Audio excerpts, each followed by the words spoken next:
At my son's company gala in the ballroom, I built from nothing. My daughter-in-law's father stepped forward with a glass of red wine. He smirked. "You're just an old man clinging to a past that's gone." My son stayed silent while my daughter-in-law watched proudly. Then he threw the wine across my suit in front of everyone and whispered, "Know your place."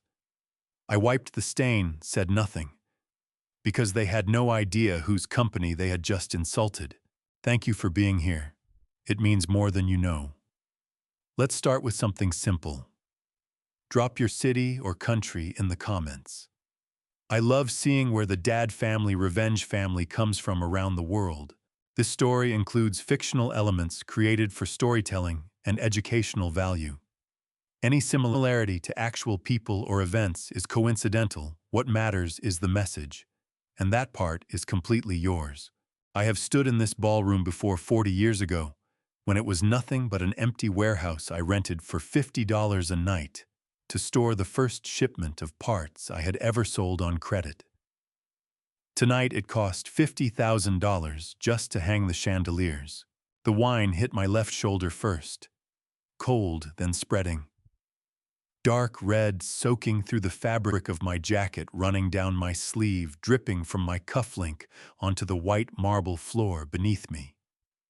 For a moment, the entire room seemed to pull in a breath and hold it. Richard Whitmore stood 2 feet in front of me, the empty glass still tilted in his hand, his chin raised the way men raise their chins when they want witnesses to what they've just done. Around us, maybe 50 guests had turned to look, some with open mouths, some with the careful, neutral expressions of people who had already decided not to get involved. "You had no business being in this room tonight, William," Richard said loud enough that the nearest tables could hear every syllable. "A man who can't let go of what no longer belongs to him has no place at a celebration like this." My chest tightened, not with anger, but with something I had not felt in a very long time. Something closer to grief.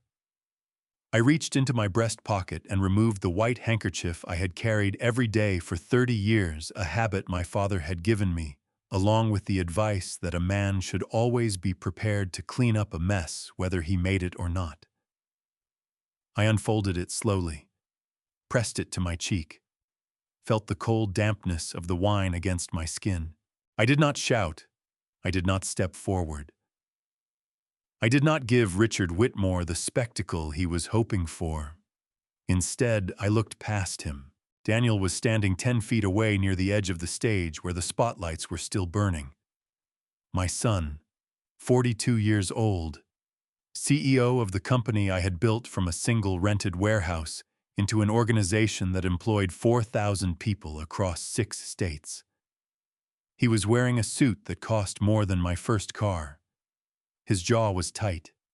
His hands were at his sides. He was not moving.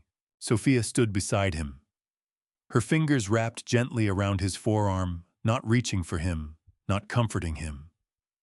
Holding him. Keeping him exactly where he was. My son looked at me for 1 second. 1 single second. Then his eyes moved away. Something cracked open in my chest at that moment quietly, the way old wood splits in cold weather, not with a sound, just a sudden giving way. I had prepared myself for many things that evening.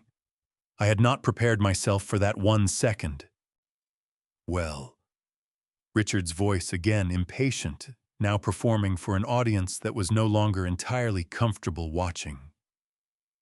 "Nothing to say for yourself." I folded the handkerchief carefully, tucked it back into my pocket. Then I looked at Richard Whitmore, really looked at him the way I had learned to look at men when I needed to understand exactly what they were made of. "Richard," I said, and my voice came out steadier than I felt. "I've known you for 15 years. I watched you build Whitmore Capital from a 2-man operation into what it is today. I gave you your first major partnership when no one else would return your calls." I paused. And this is the man you chose to be tonight. His chin dropped a fraction, just a fraction. You're finished, he said, but the edge in his voice had dulled. No, I replied. I'm deciding. I reached into my jacket pocket and closed my fingers around my phone. Not quickly, not dramatically. The way a man reaches for something he has thought about for a long time. Margaret Hayes appeared at the edge of my vision, 58 years old, 20 years with this company, her gray hair pinned back, her serving tray lowered to her side. Her eyes were burning with something I recognized. Fury on behalf of someone else. The particular kind of anger that comes from watching an injustice and being too small in the room to stop it. I met her gaze for just a moment and shook my head once.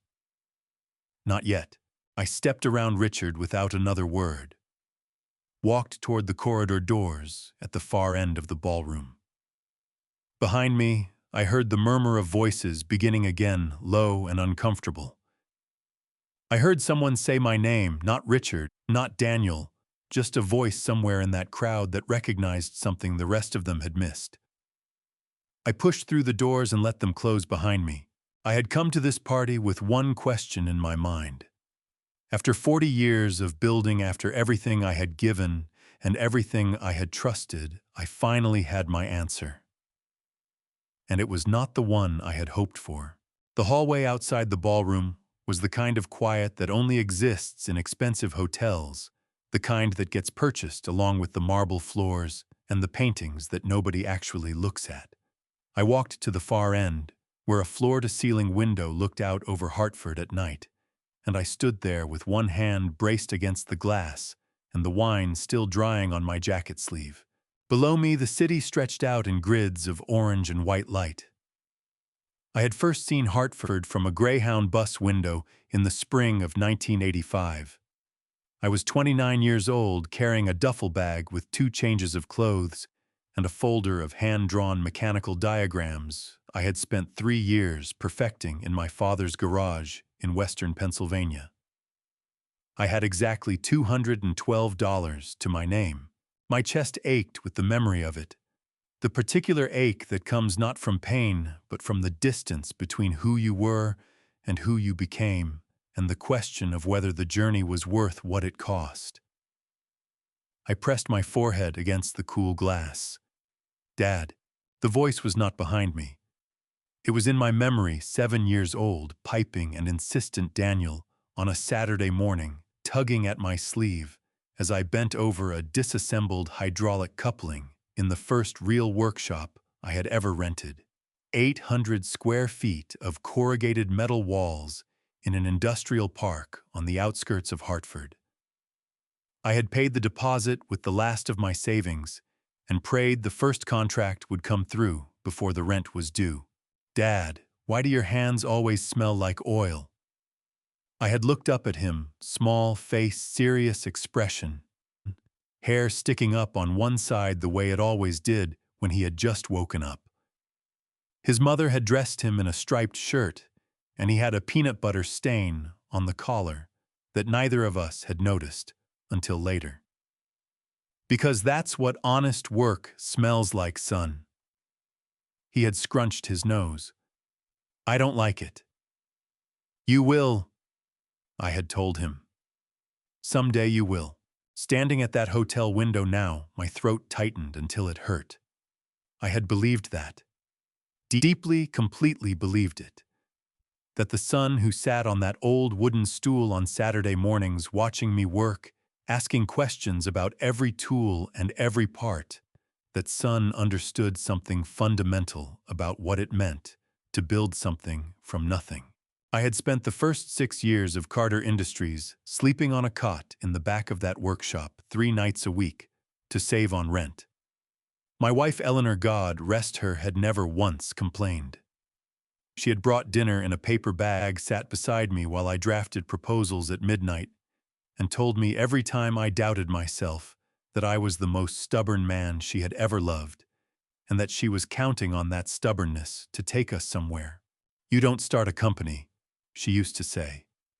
You survive one. over and over again until surviving becomes thriving. Eleanor had died 11 years ago. Breast cancer diagnosed in the spring, gone by November. I had held her hand in that hospital room and promised her I would not let what we built fall apart. She had smiled and told me not to make promises about things I couldn't control.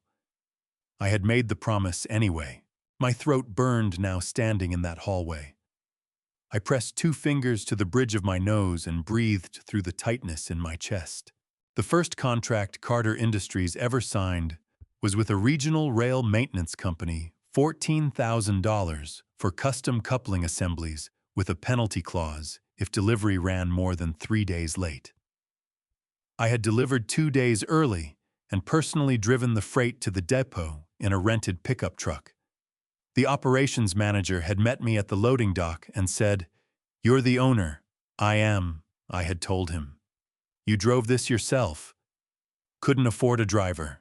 He had looked at me for a long moment, then shaken my hand and said, "I'll call you again." He had called 17 more times over the next 4 years. That was how you built something. Not with announcements, not with celebrations, with delivery, with showing up, with doing the thing you said you would do every single time until your name meant something without you having to say it. I had tried to teach Daniel that. I had taken him to every facility we opened, introduced him to the floor workers by name, made him shake hands with the maintenance crews, the delivery drivers, the quality inspectors, learn their names. I had told him again and again. Every person who works for you has a name, and knowing it costs you nothing. Daniel had rolled his eyes at 16. But at 22, standing in the main production facility on the day I first showed him the annual revenue figures, his eyes had filled, and he had turned to me and said, "Dad, I'm going to make this into something you'd be proud of." I had believed him. Standing in that hotel hallway with the city shimmering below me and the sound of celebration still faint behind those closed doors, I was asking myself the question I had been avoiding for 3 years. When had I started to stop believing him? And why had I stayed quiet for so long? I had stayed quiet because I loved him. Because I remembered the boy in the striped shirt. Because some part of me had kept insisting that the man he was becoming was just a phase pressure from a new role influence, from the wrong people. The natural arrogance of early success that time and experience would correct. I had been wrong about that. Longer than I should have been. The question I kept asking myself standing in that hallway with cold wine on my sleeve and my son's face in my memory was exactly when things had changed and how I had failed to see it coming. 3 years ago, I handed Daniel the keys to everything I had built. I remember standing in the Carter Industries boardroom on that Tuesday morning, surrounded by attorneys and board members, and feeling something I had not expected. Not pride, not relief, but a quiet, aching tenderness. Like watching a child take his first steps and knowing you can no longer catch him if he falls. I had been wrong about what falling would look like. What I had given Daniel was everything a man could see. The title, the office, the authority that photographs and press releases are made of. What I had not given him, and what no document in that boardroom had ever transferred, was something most people in that building did not know existed. In 40 years of building, I had learned one thing that I never wrote down and never said out loud. The man who holds the name and the man who holds the foundation are not always the same man. The first sign came 6 weeks after Daniel took over as CEO. I walked into the main lobby of our Hartford headquarters on a Monday morning and noticed the wall across from the reception desk. For 22 years, that wall had held a framed photograph, the original Carter Industries crew, 11 people standing in front of the workshop on the day we signed our first major contract. I was in the center, 31 years old, grease on my forearm, grinning like a man who had just been told his life was going to work out. The photograph was gone. In its place hung a large backlit panel with the new Carter Industries logo, clean, modern, expensive. I found Daniel in his office and asked about it. "It's part of the rebrand, Dad," he said, not looking up from his laptop. "We're projecting forward, not backward. Focus groups said the old imagery made the company feel dated." My stomach dropped. Daniel, those were the people who built this company. He finally looked up, and there was something careful in his expression. Not guilt exactly, but the particular patience of someone who has already decided the conversation is unnecessary. "And we honor them. But Carter Industries needs to look like the future, not a history lesson." He smiled. "You'd agree if you saw the full presentation." I did not agree. But I said nothing more that day. I told myself it was a small thing. The second sign came 3 months later. I arrived at a quarterly leadership meeting, the same meeting I had chaired for 19 years, and found my name absent from the agenda. Daniel's assistant, a polite young man named Trevor, intercepted me at the door. "Mr. Carter, I'm so sorry. I think there may have been a scheduling miscommunication. Is Daniel inside?" "He is, sir, but the meeting has already—" "Trevor," I kept my voice level. "Please tell my son I'm here." Daniel came out 2 minutes later. His jaw set in the way it had been since he was a teenager, and believed he was about to be criticized. "Dad, I should have called you. This one's internal leadership only. We're restructuring some reporting lines, and it would be awkward to have the founder in the room." The word founder landed like something dropped from a height. "I see," I said. "It's not personal." He put his hand on my shoulder, and I felt how rehearsed the gesture was. "You deserve to rest. You built this. Let me run it." I drove home that afternoon with both hands tight on the steering wheel and my jaw aching from how hard I had been clenching it. Then came Sophia. I want to be fair to my daughter-in-law. She was never openly cruel to me. She was in fact always impeccably polite, the kind of polite that costs nothing and means less. It was at Thanksgiving dinner 2 years ago at the house Daniel and Sophia had bought in West Hartford. 12 people at the table. Sophia raised her glass and said, "To Daniel, who has transformed Carter Industries into what it is today." 12 people raised their glasses. I raised mine too, because what else do you do at your son's table on Thanksgiving? But my hand was trembling slightly as I set the glass back down, and Sophia saw it. She met my eyes across the table and smiled a small, composed smile that said she had noticed and had decided it did not matter. That was the moment I understood that what was happening was not just Daniel's ambition. It was a project. And Sophia was the architect. "Dad, when did you decide to stop trusting me?" Daniel had asked me once about a year ago when I had questioned a financial decision over the phone. My throat had tightened so sharply I had to pause before answering. "I haven't stopped trusting you, Daniel. I'm asking a question. It feels like surveillance. It feels," I said carefully, "like being a father." He had gone quiet, not softened, just closed off. "I'll send you the report." He sent the report. I read it. And even then, even holding the numbers in my hands, I had looked for explanations that were not betrayal. I had bent over backward to believe in him. Standing in that hotel hallway now, I finally stopped bending. What I didn't know then, what I would only understand later that night, was that Daniel had already been handling things, just not in the way I had ever imagined. Let me take you back to the beginning of that evening, before the wine, before everything collapsed. 6 hours before Richard Whitmore raised that glass, I walked through the front doors of the Grand Hartwell Hotel alone. The lobby hit me the way expensive places always do: cold air, the smell of fresh flowers arranged by someone paid to make beauty look effortless, the soft percussion of heels on polished stone. I straightened my jacket. Navy blue, simple cut, no pocket square. Eleanor had always said I looked most like myself when I stopped trying to look like anything in particular. The ballroom doors were open. Inside, 500 people moved and laughed and clinked glasses beneath chandeliers that threw light like scattered diamonds. I recognized faces, investors, regional executives, a state senator I had met twice, a journalist who covered the manufacturing sector. Not one of them looked at me. That was exactly as I had intended. Very few people outside the board of directors knew what I looked like. I had spent 40 years making sure of it. No magazine profiles, no speaking circuit, no charity galas with my name on the program.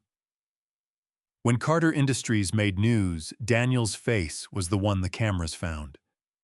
I had built it that way deliberately, first because I hated publicity, and later because I had believed it would help Daniel establish his own identity in the company. I was reconsidering that decision. I had been inside the ballroom for perhaps 8 minutes when I saw the first thing that mattered. A young woman in a catering uniform was crouched near the far wall, trying to gather a scattered stack of printed seating cards that had slipped from her hands. Around her, guests stepped past without pausing. One man in a tuxedo actually stepped over her arm to reach the bar. I crossed the room and crouched beside her. "Alphabetical?" I asked. She looked up, startled, her eyes red at the corners, not crying, but close. "Yes, sir. I'm so sorry. This was completely my fault." "It wasn't anybody's fault," I said. "Hand me the A through F stack." We sorted in silence for 40 seconds.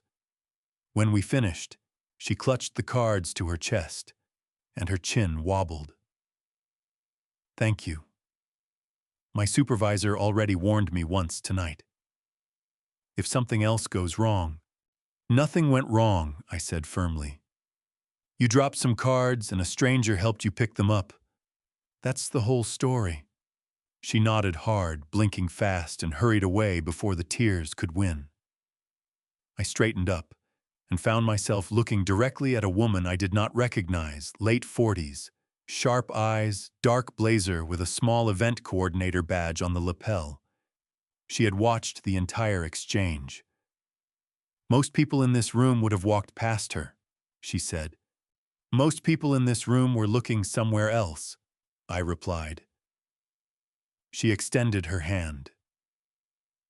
"Margaret Hayes. I manage the hospitality staff for Carter Industries events." My chest warmed. I had approved Margaret's hiring 15 years ago, though I doubted she knew that. "William," I said. "Just William tonight." Something flickered in her expression, a question she chose not to ask yet. She studied me with the careful attention of someone who spent her professional life reading rooms. "You're not here for the networking, are you?" "I'm here to watch," I said. "Watch what?" "How people behave when they think no one important is looking." Margaret's mouth curved, not quite a smile, more like the expression of someone who has spent 20 years thinking the same thought and never heard anyone else say it out loud. She opened her mouth to respond, then stopped. Her expression shifted into something more guarded. "Mr. William," her voice dropped. "I've heard things about the company, things that don't sound right to me." My pulse ticked upward. "Tell me later. Not here." She gave a single, tight nod. "Yes, sir." She lifted her tray and moved back into the crowd. I turned to face the room again, the laughter, the music, the 500 people celebrating a company whose real condition none of them suspected. Across the ballroom, I finally saw Daniel. He was standing near the stage, shaking hands with a group of investors, his smile wide and practiced and perfect. He had not seen me yet, but when he did, when his eyes finally found mine across that crowded room, the smile did not hold. What replaced it was not warmth, not relief, not even surprise. It was the look of a man who had been hoping very specifically that I would not come. Daniel found me before I found him. He moved through the crowd the way he always did when something was not going according to his plan. Fast, purposeful shoulders slightly forward the walk of a man who had already decided what he was going to say before he arrived. I turned to face him. My son, 42 years old, built like his grandfather with Eleanor's eyes and my stubbornness arranged into an expression I did not entirely recognize, something tightly controlled, the way a lid is pressed down on a pot that is already beginning to boil. Dad. He reached me and gripped my hand in a firm shake rather than an embrace. A handshake. At a family celebration. My chest tightened, but I kept my face easy. Daniel. I held his hand a beat longer than he expected. You've done a beautiful job with this room. Something flickered behind his eyes. Gratitude, maybe, or guilt. It was gone before I could name it. Can we talk for a minute, somewhere quieter? He steered me toward the far corner near the windows, one hand briefly at my elbow, guiding me the way you guide someone who doesn't know where they're going. I noticed that. I noticed everything. Sophia materialized at his side the moment we stopped moving. She was wearing a deep burgundy gown that probably cost more than my first workshop's monthly rent. And she moved with the particular confidence of a woman who had spent years practicing how to enter a room. She kissed the air beside my cheek. William, so glad you could make it. Not Dad. Not Mr. Carter. William. Sophia. I smiled. You look lovely. Tonight is going to be extraordinary, she said, and her eyes swept the room with the proprietary satisfaction of someone surveying what they owned. We've worked so hard to make it perfect. We. The word sat in my chest like a stone. Daniel cleared his throat. Dad, I want to talk to you about tonight. About the best way for you to enjoy the evening. He paused, reorganizing words that had clearly been rehearsed. There are a lot of investors here. Partners we've been cultivating for months. And the narrative we're presenting tonight is about Carter Industries moving into its next chapter. Its next chapter, I repeated. Yes. He held my gaze and I could see the effort it cost him. And I think for the flow of the evening, it would be better if you weren't introduced as the founder. If you just enjoyed the night as a guest. As my father. The words hit me somewhere behind the sternum. My father. As though that were the lesser title. Am I embarrassing you, Daniel? My voice came out quiet and even, which surprised even me. No. Too fast. Of course not. It's just the story we're telling tonight is forward-looking and bringing in the history of the company, the founding era. It muddies the founding era, I said. He stopped. Daniel, the founding era is still paying the salaries of every person in this room. His jaw tightened. A muscle jumped near his temple. Sophia placed her hand on his forearm, not to comfort him, I realized, but to steady him. To keep him on script. William. Sophia said, her voice warm as a knife wrapped in velvet. We just want tonight to be perfect. You understand that, don't you? Daniel has built something remarkable here, and this evening is about honoring that momentum. Surely you can appreciate that. I looked at her. Really looked at her. She held my gaze without flinching, which told me something important. Sophia was not afraid of me. She had never been afraid of me. That I was beginning to understand was the heart of the problem. Of course, I said pleasantly. I'll stay out of the way. Sophia's smile widened by precisely the right amount. Thank you, William. That means a great deal. I nodded, once turned and walked back into the crowd. I did not hurry. I did not look back. But my hands pressed flat against my sides were trembling with something that was not anger, something older and harder to name. The kind of feeling that settles in a man's body when he has just been told very politely that he does not belong in the place he built. I found a spot near the marble column at the edge of the main floor and stood there with a glass of sparkling water I did not drink. Around me, 500 people celebrated a legacy that had been quietly rearranged to exclude the man who created it. I thought of Eleanor. What would she say standing here? She would say, "William Carter, stop feeling sorry for yourself and pay attention. The room is telling you something." So I paid attention. I decided I would stay, not as a guest, not as a father being graciously tolerated, but as the man I had always been. And before the night was over, everyone in that room would remember it. An hour into the evening, I was still standing near the marble column, when the energy in the room shifted the way it does when someone significant walks through a door. Richard Whitmore entered the ballroom with the unhurried confidence of a man who had never once in his adult life worried about whether he was welcome somewhere. He was 67 years old, broad-shouldered, silver-haired, wearing a charcoal suit with a pocket square folded into perfect points, the kind of man who employed people whose entire job was making sure the pocket square was perfect. His wife Frances walked beside him, smiling at the room with the practiced warmth of a woman who had attended 1,000 events like this one and knew exactly how much of herself to offer to each of them.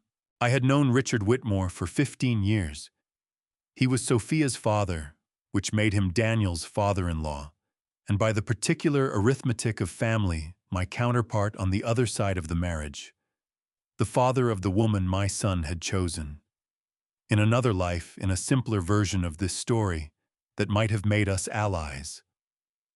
It had not made us allies. Richard had built Whitmore Capital from a modest regional investment firm into a significant force in New England finance over the course of 2 decades. He was shrewd, well-connected, and possessed of the particular talent that distinguishes truly dangerous men from merely ambitious ones. The ability to make you feel in his presence that your interests and his interests were exactly the same thing. I had admired that talent once. I had also spent 15 years watching where it pointed. He spotted me within 30 seconds of entering.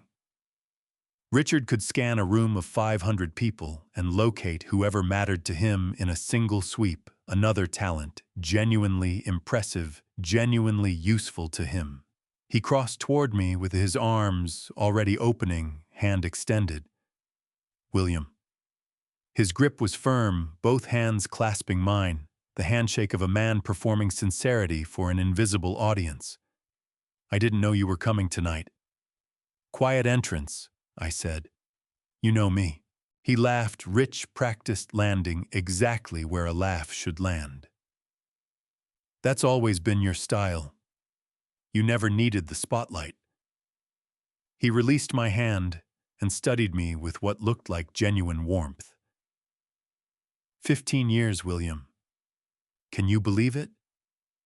15 years since you gave Whitmore Capital its first major partnership when nobody else in Hartford would return my calls. "You were hungry," I said. "I've always respected hungry, and I've always respected you." He said it simply, and I believed he meant it in the way that men mean things that are simultaneously true and convenient. Richard had respected me the way a man respects the ground beneath his feet, not with tenderness. With the practical acknowledgement that without it, he would have nowhere to stand. He glanced across the room toward Daniel, who was working the crowd near the stage with practiced ease.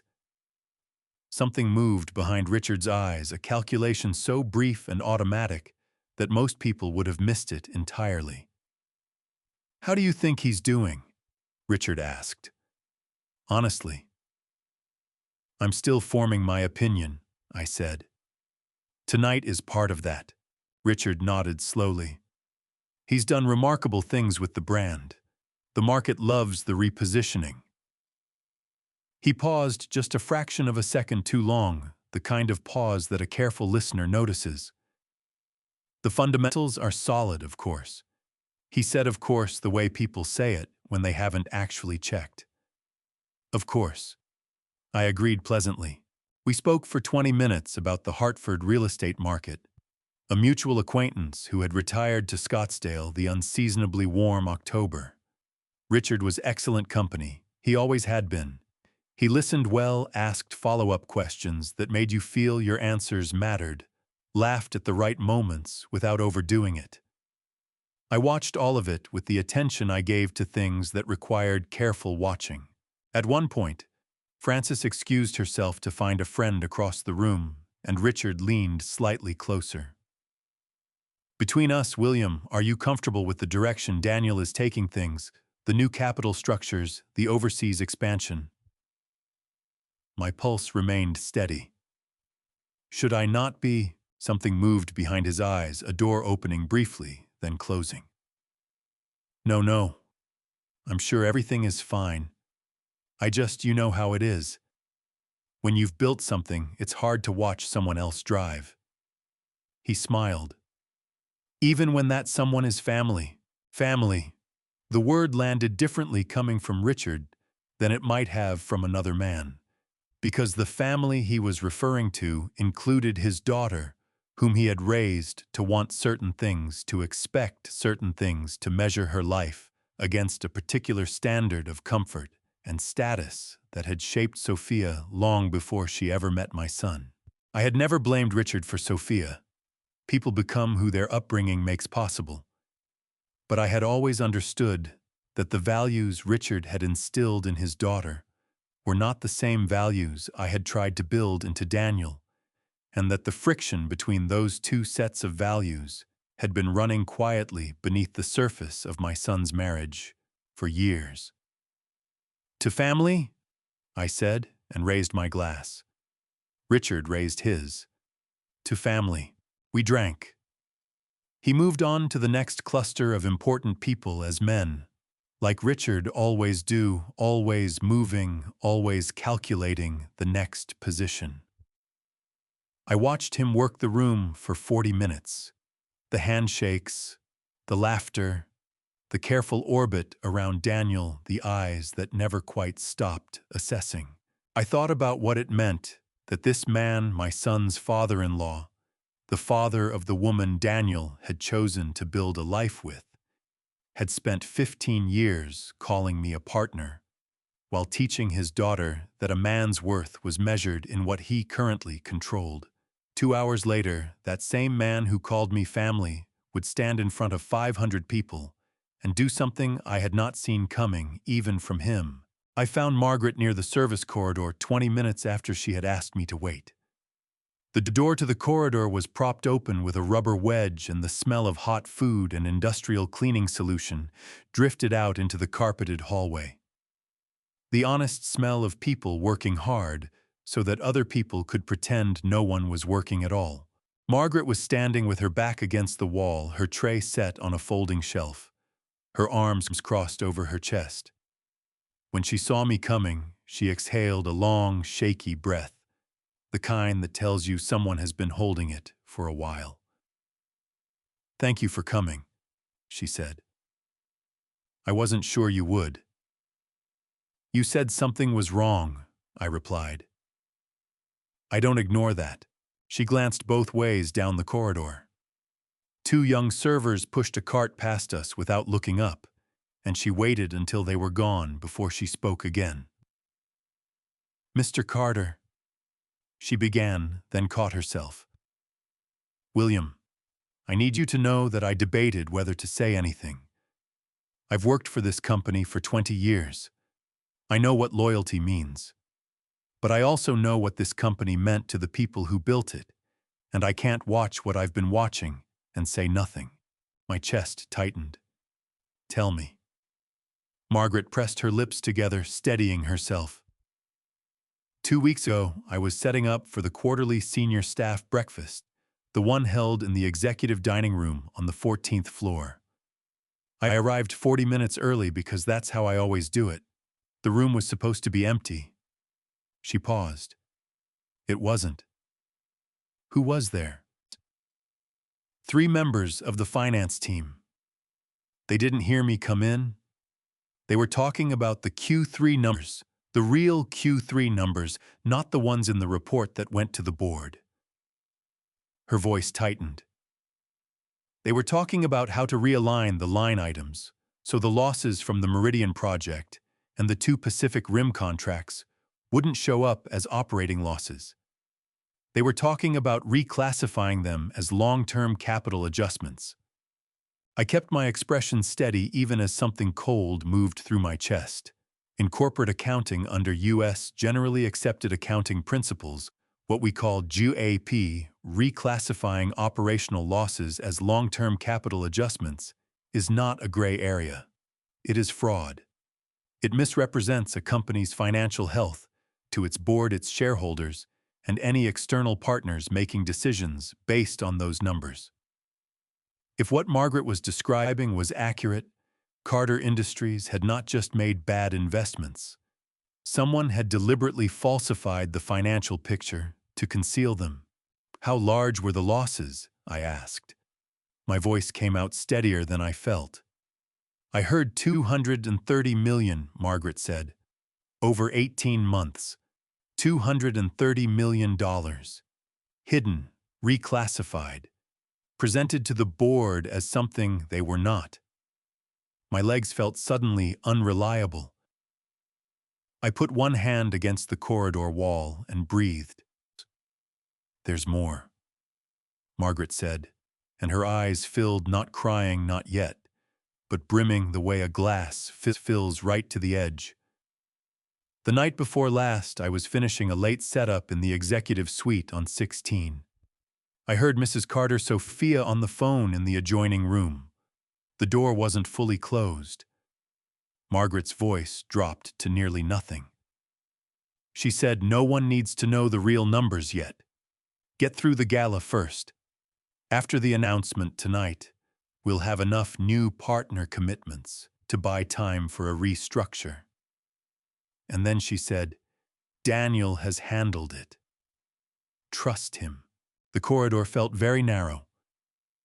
I could hear the muffled thump of bass from the ballroom, the distant clink of glasses, 500 people celebrating a company whose actual financial condition was a fiction assembled to hold together just long enough for tonight. "Did Daniel know you were here?" I asked. "Either time. No, sir." "Has anyone else heard what you told me?" "Not from me." Her chin was trembling now. "William, I have a daughter in college. I have a mortgage. I know what it could cost me to say this. But you hired me when I had nothing on my resume but 20 years of hard work and a reference from a Holiday Inn in Bridgeport. You came to my husband's funeral when you didn't have to. You remembered my daughter's name every single Christmas for 15 years. A tear broke loose and ran down her cheek. She pressed the back of her hand to her face, furious at herself for it. "I can't stand here and say nothing. I can't." Something cracked inside my chest, not in grief this time, but in something that felt almost like gratitude. The painful, piercing kind that comes when you realize that the thing you most needed existed all along in a place you hadn't thought to look. "Margaret." I put my hand on her arm. "You've done the right thing. Whatever happens next, that won't change. What are you going to do?" I took a slow breath and straightened. "Right now, nothing that anyone in that ballroom will see." She studied my face. "Are you going to protect the company?" "I'm going to protect what the company was built to be," I said. "That's not always the same thing." She nodded, understanding more than I'd said. She picked up her tray, squared her shoulders, and walked back toward the service entrance, back to her work, back to the honest labor that had always been the real foundation of everything Carter Industries claimed to stand for. I walked back toward the ballroom, carrying something heavier than I had carried in 40 years. Not anger, not even disappointment. Something quieter than both and far more dangerous. Before I go any further, if this story is hitting close to home, drop a "still here" in the comments right now. I read every single one, and knowing you're with me keeps me going. And just so you know, parts of what comes next are inspired by real emotions, real family wounds, and real moments of betrayal that many of us have lived through. Some details have been shaped into a story to protect and to teach. If that's not for you, no hard feelings, you can step away now. But if you've ever watched someone you built everything for choose pride over family, stay with me. Because what happens next in that ballroom is something William never saw coming. Back inside the ballroom, the lights had dropped to a warm amber, and the crowd had thickened toward the front of the room. Daniel was walking toward the stage, and every camera in the room turned to follow him, the way flowers turn toward light, automatic, unthinking, completely certain. I found my position near the marble column at the left edge of the main floor. The column was wide enough that I could stand in its shadow without drawing attention, which suited me perfectly. I wanted to watch my son give this speech without him knowing I was watching. I wanted to see the version of Daniel that existed when he believed his father was just another face in a crowd. Daniel stepped up to the podium and gripped both sides of it with his hands, a gesture I recognized from when he was 16 and gave his first presentation in high school debate. He had been terrified that day. He wasn't terrified tonight. Tonight he was something else entirely. "Ladies and gentlemen," he began, and his voice filled the ballroom with an ease that would have made me proud under any other circumstances. 40 years ago, this company was an idea. A belief that American manufacturing didn't have to mean cutting corners or cutting people, that you could build something right and build it to last. Applause moved through the room like a wave. "Tonight," Daniel continued, "Carter Industries stands stronger than it ever has. Our revenue position has never been more robust. Our partnerships span 12 countries. And in just a few moments, I am proud to announce a new strategic alliance that will position this company at the forefront of advanced industrial manufacturing for the next decade." I pressed my back against the marble column. $230 million in concealed losses. A financial statement restructured to hide operating failures as capital adjustments.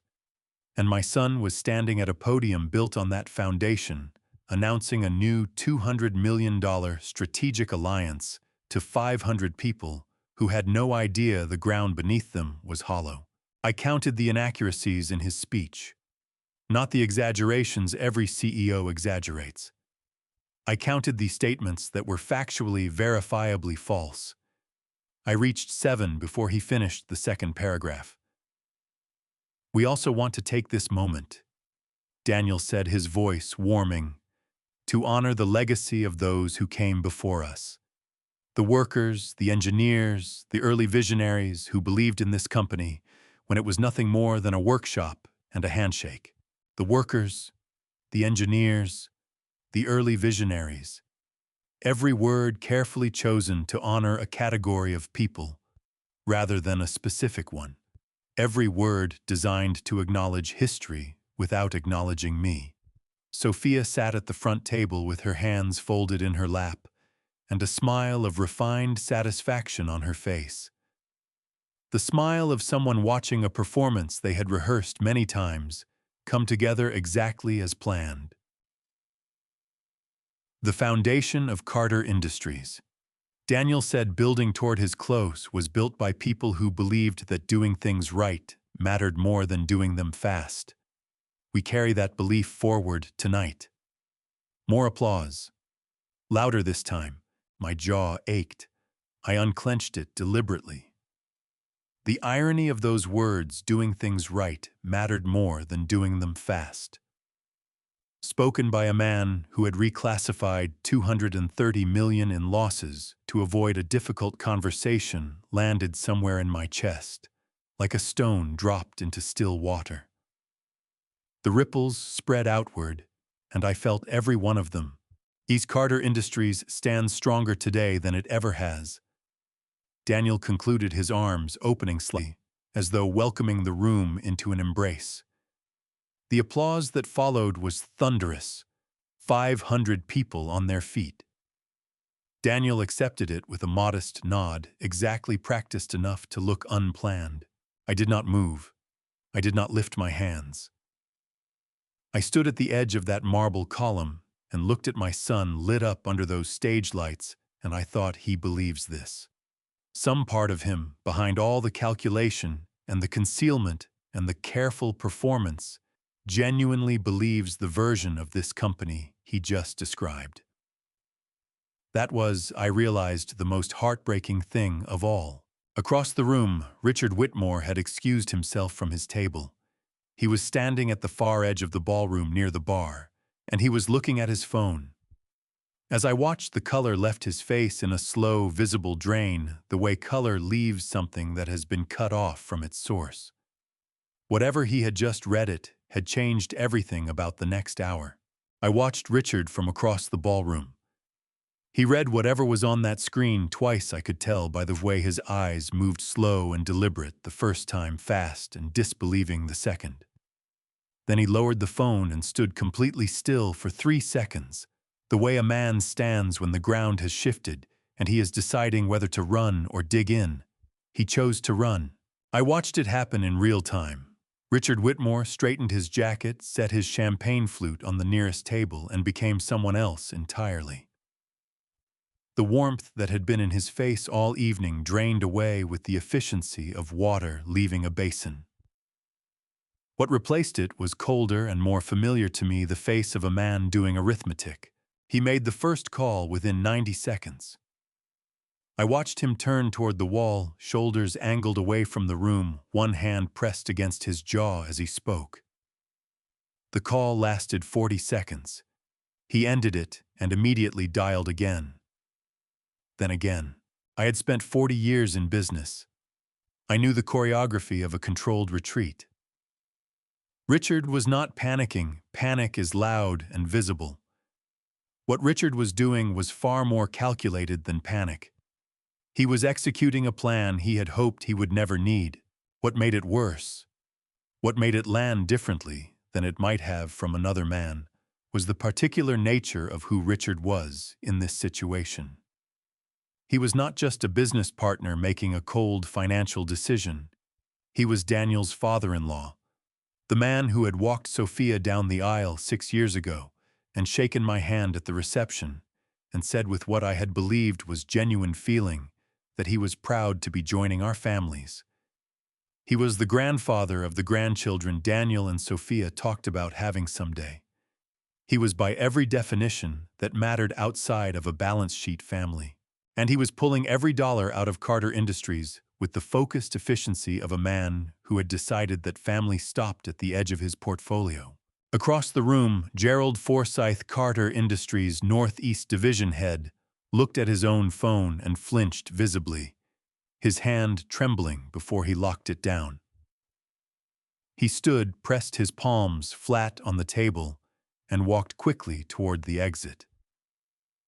2 tables away, a senior banking partner named Patricia Holloway received a call and said loudly enough to be heard, "When did this come through? Why wasn't I notified before tonight?"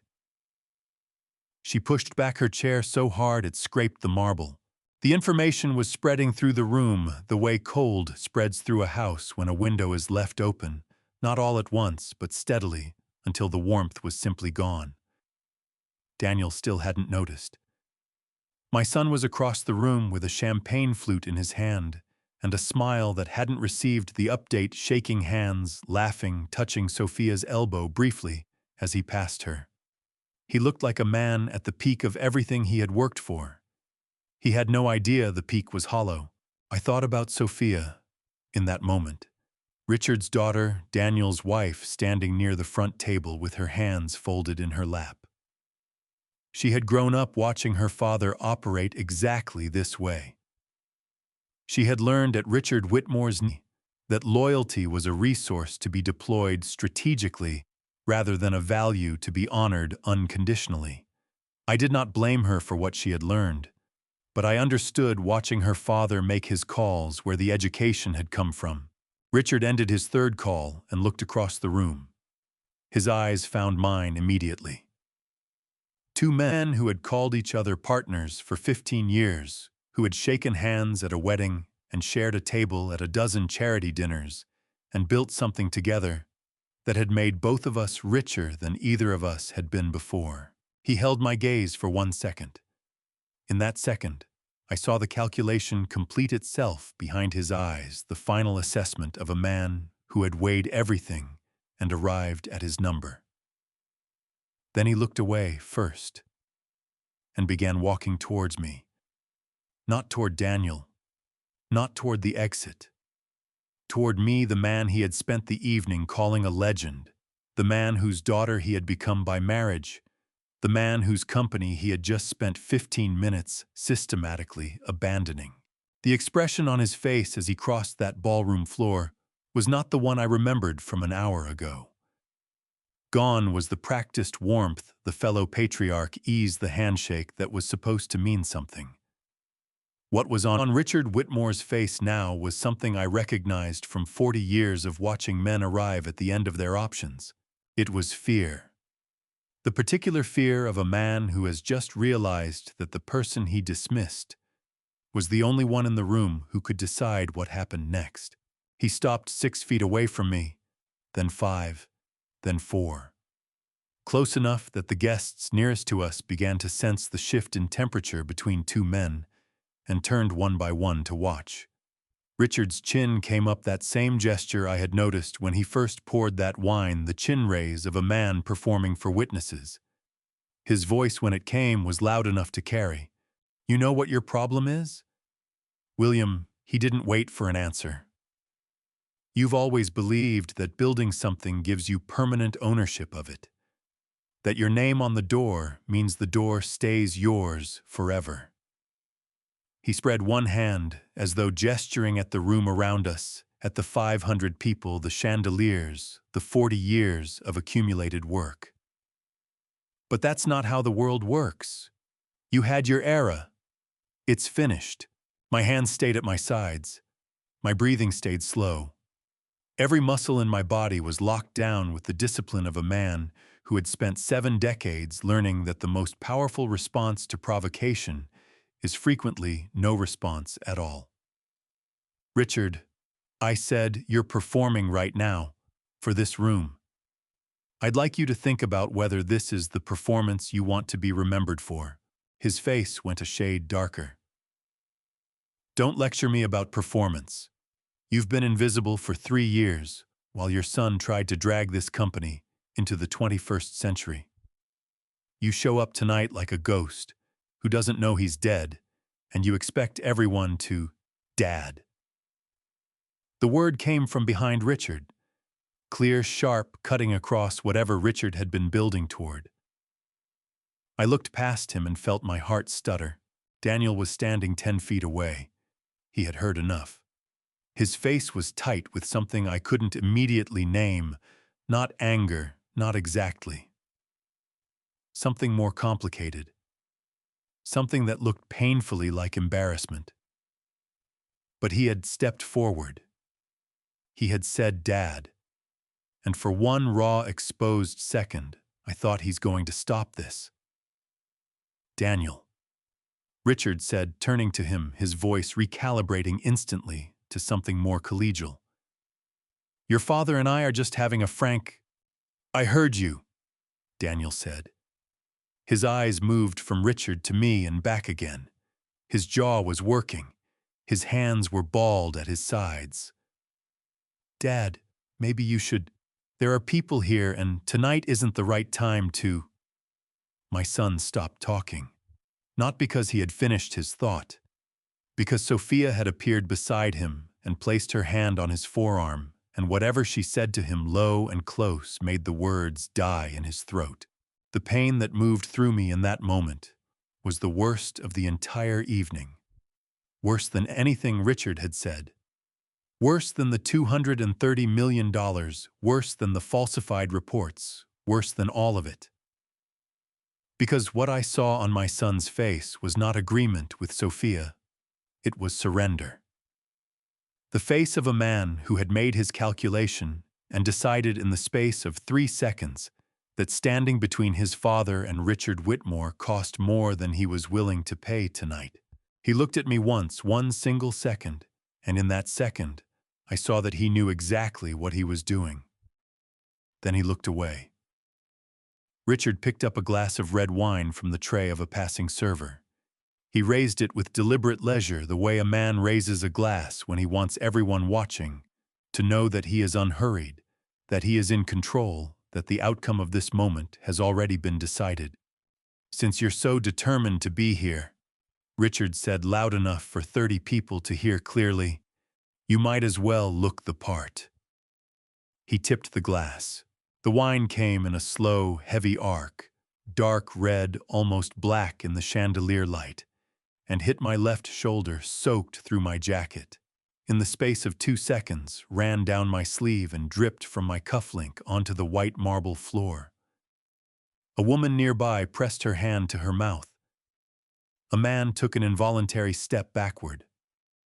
From somewhere behind me, I heard the sharp intake of breath that moves through a crowd when something crosses a line everyone recognizes. I did not step back. I did not raise my hands. I did not make a sound. I reached into my breast and removed my white handkerchief, the same one I had pressed to my face the first time in what felt like another lifetime tonight, and unfolded it with both hands. I wiped the wine from my cheek. I wiped my jaw. I folded the cloth precisely and pressed it back into my pocket. Then I looked at Richard Whitmore with everything I had learned in 70 years about what it means to be a man who does not need to destroy what he could simply outlast. "I hope that made you feel important," I said, quietly. So quietly that only he could hear it, and only he would have to live with the fact that he had. His smile flickered. Just once. Just for a fraction of a second. But I saw it. I reached into my jacket and closed my fingers around my phone. Not because I was angry. Because some decisions once fully made cannot be undone, and I had just made one. The only question now was whether anyone in that room understood what 2 words into a phone could set into motion. They were about to find out. I walked out of that ballroom the same way I had walked into it 6 hours earlier, quietly, without drawing attention, without looking back. The difference was what I carried with me when I left. The corridor outside was empty. The same marble floor, the same low lighting, the same painting of a Connecticut autumn landscape that nobody ever actually stopped to look at. I walked past all of it to the far end of the hall, where a narrow alcove held a leather bench and a potted fern that had seen better decades. I sat down on that bench, and for a moment I simply breathed. My left shoulder was still cold and damp where the wine had soaked through. I could feel it against my skin with every breath, a small, persistent discomfort, the kind that reminds you it is still there every time you try to forget it. I did not try to forget it. I reached into my jacket and took out my phone. It was a plain device, no case, no decorative cover, the same model I had used for 2 years because it worked, and I saw no reason to replace what worked. I scrolled to a number I had not dialed in 37 months. Not because I had forgotten it, because I had hoped I would never need it again. The line connected on the first ring. "Good evening, Mr. Carter?" The voice was calm, professional, unsurprised, the voice of a man who had been waiting for this call without knowing exactly when it would come. His name was Bernard Tolliver, and he was the senior partner at Tolliver Crane and Associates, the law firm that had served as Carter Industries' founding legal counsel for 38 years. More specifically, Bernard was the only attorney outside the Carter family who knew the precise terms of the shareholder agreement I had negotiated when I handed Daniel operational control 3 years ago. Most people assumed that when a founder steps back from a company, the transfer of power is complete. What most people do not understand is that stepping back and giving up control are two entirely different transactions, and a careful founder keeps them separate. When I had incorporated Carter Industries in the state of Delaware 40 years ago, I had structured the company with two classes of shares. Class A shares, the ones Daniel held, the ones the public partners saw, the ones that appeared in every report and filing, carried standard voting rights. One share, one vote. Class B shares were different. I held every single one of them. Class B shares carried 10 votes per share on any matter involving fundamental changes to company leadership, capital structure, or asset disposition. This structure was legal, disclosed in the original incorporation documents, and had never been amended because amending it required my signature, and I had never given it. In plain terms, Daniel had been CEO in title and in practice, but the ultimate authority over Carter Industries had never left my hands. Bernard, I said, keeping my voice low and even, I need you to convene an emergency session of the founding board. Tonight, if possible. Tomorrow morning at the latest. Understood. Not a pause, not a question. On what grounds, sir? The material misrepresentation of financial position to the board of directors, potential violation of fiduciary duty by the current CEO, and activation of the Class B override provisions under Article 7 of the shareholder agreement. I heard the soft sound of Bernard setting something down on his desk. I'll make the calls within the hour. Do you want this handled quietly or with full documentation trail? Full documentation, I said. Every step, every communication, every decision gets written down and time-stamped from this moment forward. Agreed. A brief pause. William, are you all right? The question caught me somewhere I hadn't expected. I pressed 2 fingers to the bridge of my nose and breathed through the tightness that moved across my chest. I've been better, I said honestly. But I've also been a great deal worse. Make the calls, Bernard. Yes, sir. I ended the call and sat for a moment with the phone in both hands, staring at the blank screen. The fern beside me was dusty. The painting across the hall was crooked by perhaps 2 degrees. Small imperfections that had probably been there for months unnoticed, because people walking through this corridor were always on their way somewhere else, and didn't take the time to look at where they actually were. I thought of my father.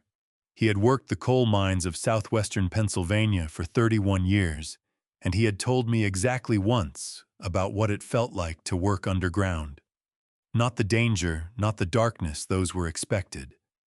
What surprised him, he said, was the silence before a shift change. The moment when the machinery paused, and you could hear the mountain around you. Tutu, it reminds you, he had said, that you're inside something much larger than yourself, and that whatever you do next, you do it knowing that. I stood up from that bench, knowing exactly what I had just set in motion. Somewhere in this city, at this very moment, a man I trusted was beginning a series of phone calls that would reach every corner of the Carter Industries structure before sunrise. Not to destroy it, not to burn what I had spent 40 years building, but to stop the people who were burning it from the inside quietly while everyone else drank champagne and applauded. Inside the ballroom, nobody knew yet. The music was still playing. The chandeliers were still throwing their scattered light. 500 people were still celebrating. But somewhere in this city, before the night was over, phones were beginning to ring. I returned to the ballroom not to celebrate. I returned to witness. The change, when it came, did not arrive with sirens or announcements. It came the way bad news always comes, in rooms full of important people, through phones. One at a time, then 2 at a time, then in a cascade that swept across the ballroom like a cold front moving through in October, dropping the temperature of every conversation it touched. I positioned myself near the same marble column where the evening had begun, and watched it happen in real time. The news moved through the room faster than I had expected. I could see it happening in real time, not in any single dramatic moment, but in the accumulation of small ones. A phone pulled from a pocket here. A face going still there. Conversations that had been running at full volume dropping suddenly to nothing, the way a radio cuts out when you lose the signal. I had spent 40 years reading rooms, and this one was telling me everything I needed to know. The people who had built careers on knowing which way the wind was blowing had already begun quietly and without announcement to leave. Around the room, it was happening everywhere now. Phones coming out of pockets. Faces going still. The particular silence that falls over a person when they read something that requires them to completely recalculate everything they thought they knew. Daniel was across the room, and I watched the moment the first executive reached him. A young man from the investor relations team, pale, walking too fast, the way people walk when they're carrying bad news, and they've run out of time to prepare how to deliver it, cut through the crowd and leaned in close to Daniel's ear. I watched my son's face from 40 feet away. The smile held for perhaps 2 seconds after the young man started speaking. Then it broke. Not dramatically, Daniel's face did not crumple or collapse. It simply closed the way a door closes when someone on the other side has finally pushed it shut. His shoulders pulled back, his chin came down, and his eyes, which had been bright and performing all evening, went somewhere private and frightened. Sophia appeared at his side within seconds. She had been watching him. I realized all evening monitoring him the way you monitor something that requires constant attention. She put her hand on his arm and said something close to his ear, and his jaw tightened until I could see the muscle jump from across the room. What do you mean the accounts are frozen? Daniel's voice carried farther than he intended. I heard it clearly from the column. Several nearby guests heard it too, because the conversations around him stuttered and died, the way conversations do when someone says something that changes the nature of the room.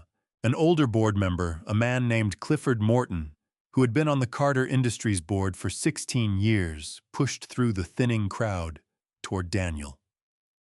His face was the color of old concrete. Daniel. His voice was low but cracked at the edges. We need to talk. Now. Not here. What is happening, Clifford?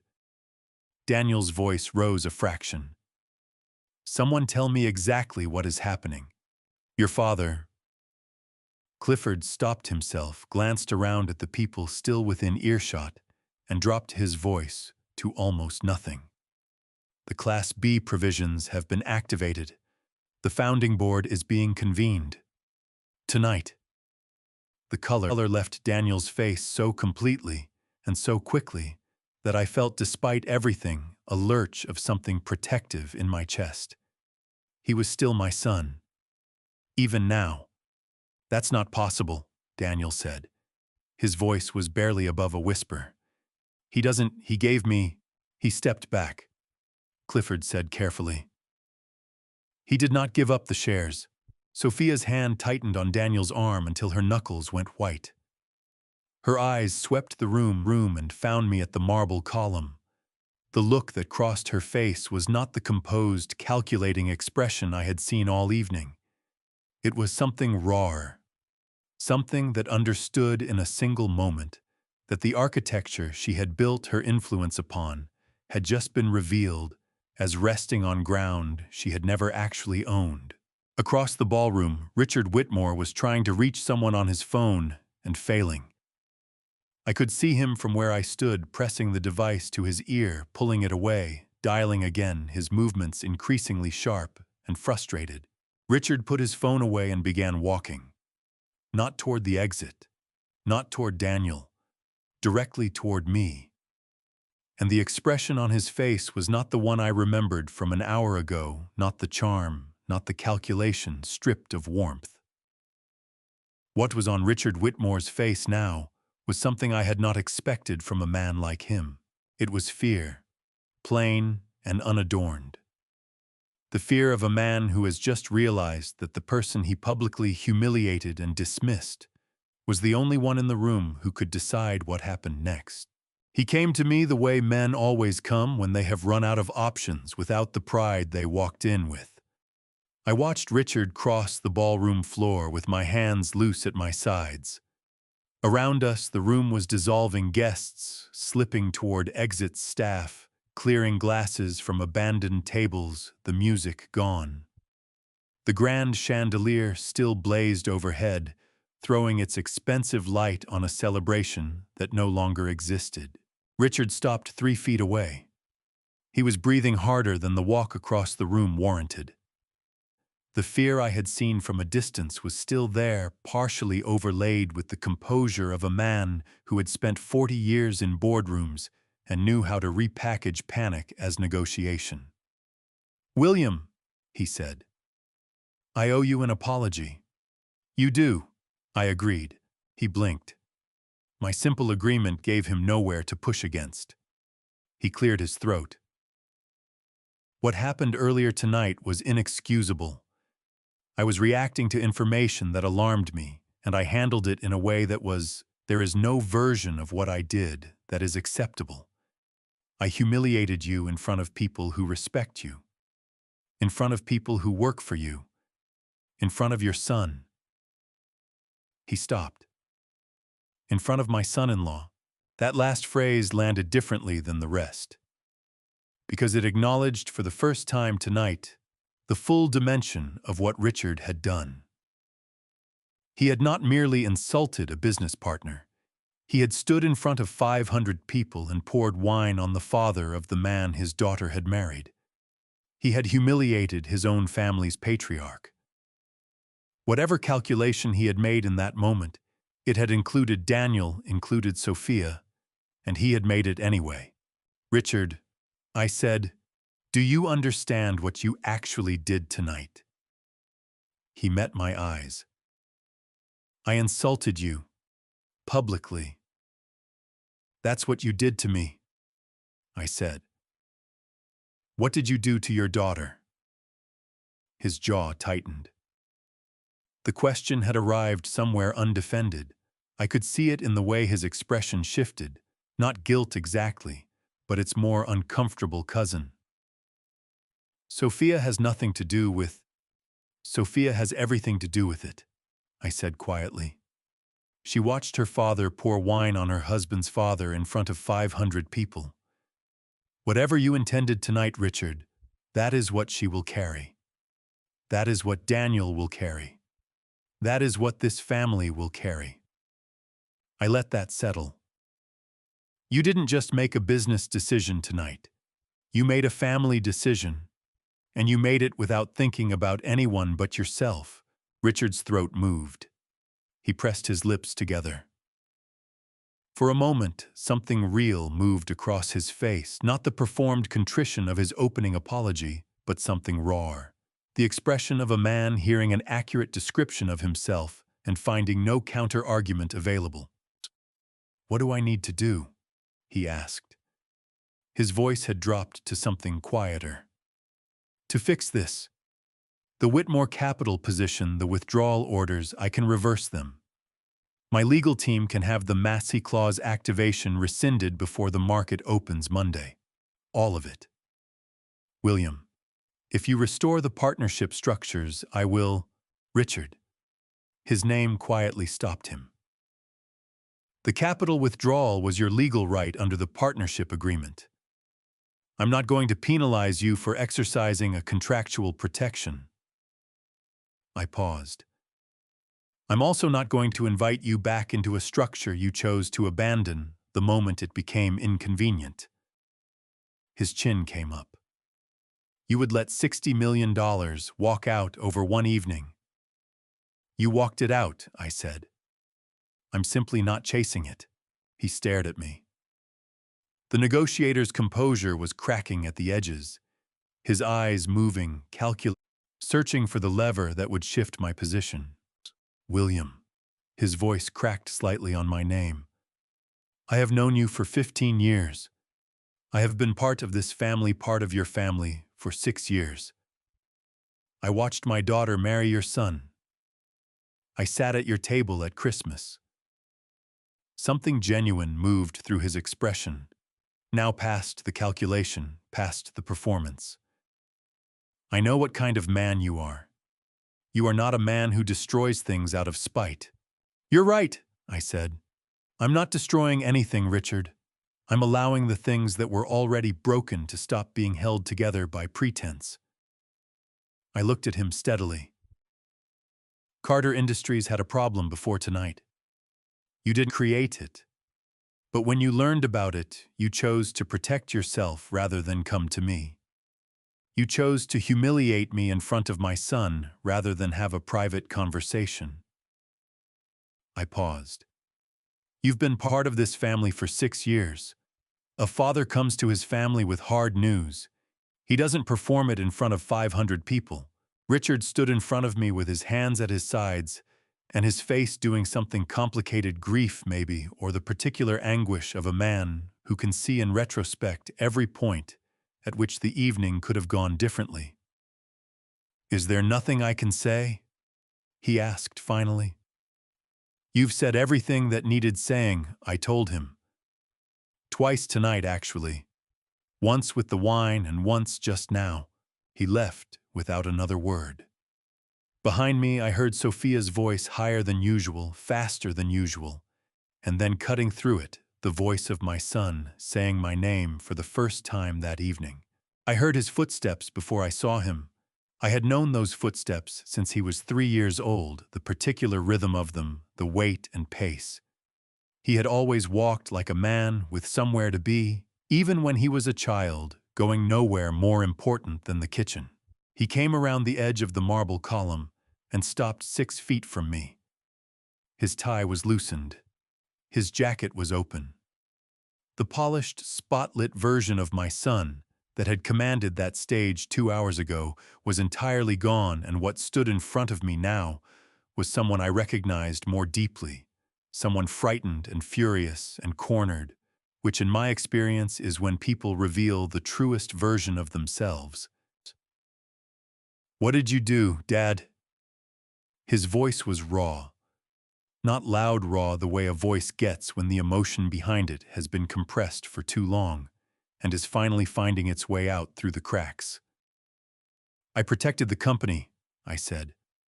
You froze the accounts. His hands came up a helpless gesture that broke something in my chest, even as I held my ground. You activated provisions I didn't even know still existed. Do you understand what tonight has cost us? The announcement, the partnerships, Daniel. I kept my voice steady. When did you decide to stop telling me the truth? The question landed like a stone into still water. He opened his mouth closed. It opened it again. This isn't about, when was the first time, I pressed. Not unkindly, but without retreat. Not tonight. Not last month. The first time you sat across from me and decided that hiding something from me was easier than telling me the truth. When was that? His jaw worked. His eyes were burning, and I could see him fighting something behind them, not the anger, not the defensiveness, but something underneath both of those. Something that looked painfully like shame. You never made it easy, he said, and his voice cracked on the last word. Every decision I made, every direction I took this company, there was always your way, the right way, the William Carter way. Do you have any idea what it feels like to run something that everyone treats as a monument to someone else? My throat tightened until it ached. Daniel, I made mistakes. He pressed on, his voice rising despite himself, thick now with everything he had been holding back for years. I made bad calls. I lost money. And I could not come to you with that, Dad. I couldn't sit in front of you and say I failed, because failing in this company means failing you, and I have spent my entire adult life trying not to do that. The pain in his voice moved through me like something physical, a pressure behind my sternum, an ache that spread outward into my arms. My son, my boy. Standing in front of me with his tie loose and his hands shaking slightly at his sides, telling me that the distance between us had been built brick by brick from his fear of disappointing me. And Sophia had handed him every brick. "Daniel," I said, and my voice came out rougher than I intended. "The mistakes, I could have worked with the mistakes. Men make mistakes. Companies recover from mistakes." I stopped, gathered myself. "But you didn't come to me. And when Richard Whitmore poured that wine on my jacket tonight, you stood 10 feet away, and you watched." His face crumpled. Not gently, violently, the way a face crumples when something that has been held rigid for a very long time finally gives way.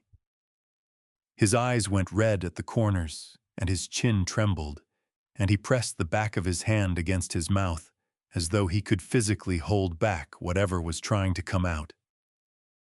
"I know," he managed, barely above a whisper. Broken and bare and more honest than anything he had said to me in 3 years. "I know, Dad. I know."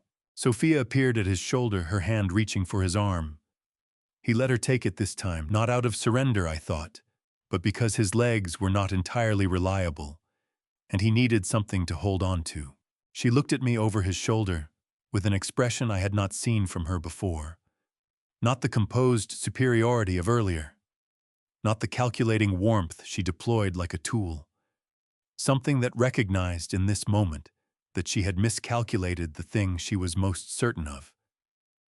She had been certain that William Carter could be managed. That distance could be maintained indefinitely. That control, once established, was permanent. She was learning otherwise. "This isn't over," I said quietly to both of them. "But we don't finish it here. Not tonight." Sophia guided Daniel away. I let them go. My hands were trembling slightly at my sides, not from anger, but from the effort of holding steady through something that had wanted very badly to break me open. There was one more thing I needed to do before I left that building, and it had nothing to do with Richard or Daniel or the accounts or the founding board. The ballroom had emptied by more than half. The music was gone. Whoever had been responsible for it had quietly packed up without announcement, the way people do when they sense that the occasion has ended. And no one wants to be the one to say so officially. Staff moved between the abandoned tables in the particular silence of people clearing up after something that went wrong, lifting glasses and folding napkins with the careful heads-down efficiency of those who have learned not to make themselves visible when powerful people are having a bad night. I was standing near the marble column again.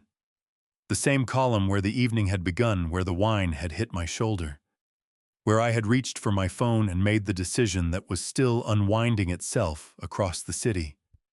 My jacket was dry now. Wine dries faster than you expect, leaving behind a stiffness in the fabric and a faint smell that no amount of airing would entirely remove. I heard her before I saw her.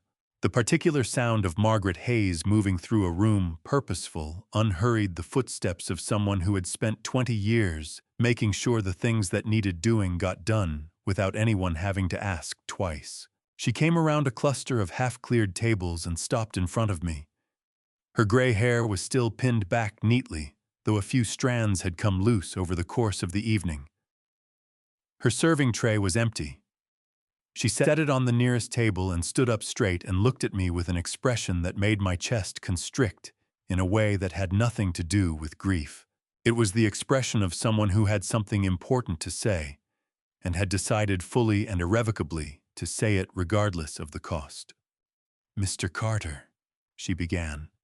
Her voice was steady, but I could hear what the steadiness was covering something that trembled underneath. Not from weakness, but from the force of what she was holding. "I need to say something to you before this night is over. Not as an employee, as someone who has watched this company for 20 years and knows what it was built to be. Then say it, Margaret, I told her. She drew a breath that lifted her shoulders. Every member of the service staff here tonight saw what Richard Whitmore did to you. Every one of us. Her chin came up, and the tremble moved from her voice into the corners of her eyes. And I want you to know not a single one of us agreed with it. Not one. My throat tightened. I said nothing because I did not trust my voice. Margaret pressed on. You hired me 20 years ago, when my resume had nothing on it but a reference from a Holiday Inn and the word of a woman you had never met. You came to my husband's funeral when Thomas died, and you stayed for the whole service, and afterward you shook my daughter Rachel's hand and told her that her father had been one of the best men you had ever worked with. Her voice cracked on the word funeral, and she stopped pressing her lips together, hard, fighting for composure. You remembered Rachel's name every Christmas for 15 years, every year without fail. Do you know what that means to a person? A tear broke loose from her left eye and ran down her cheek. She reached up and pressed it away with the back of her hand, furious at the interruption, and kept going. Gee, the man who built Carter Industries is standing right here in front of me with dried wine on his jacket, she said, and her voice had dropped to something fierce and low, the voice of someone who had stopped caring about who might be listening. And anyone in this room tonight who looked at you and saw someone who didn't belong, they don't deserve to carry this company's name. They don't deserve what you built.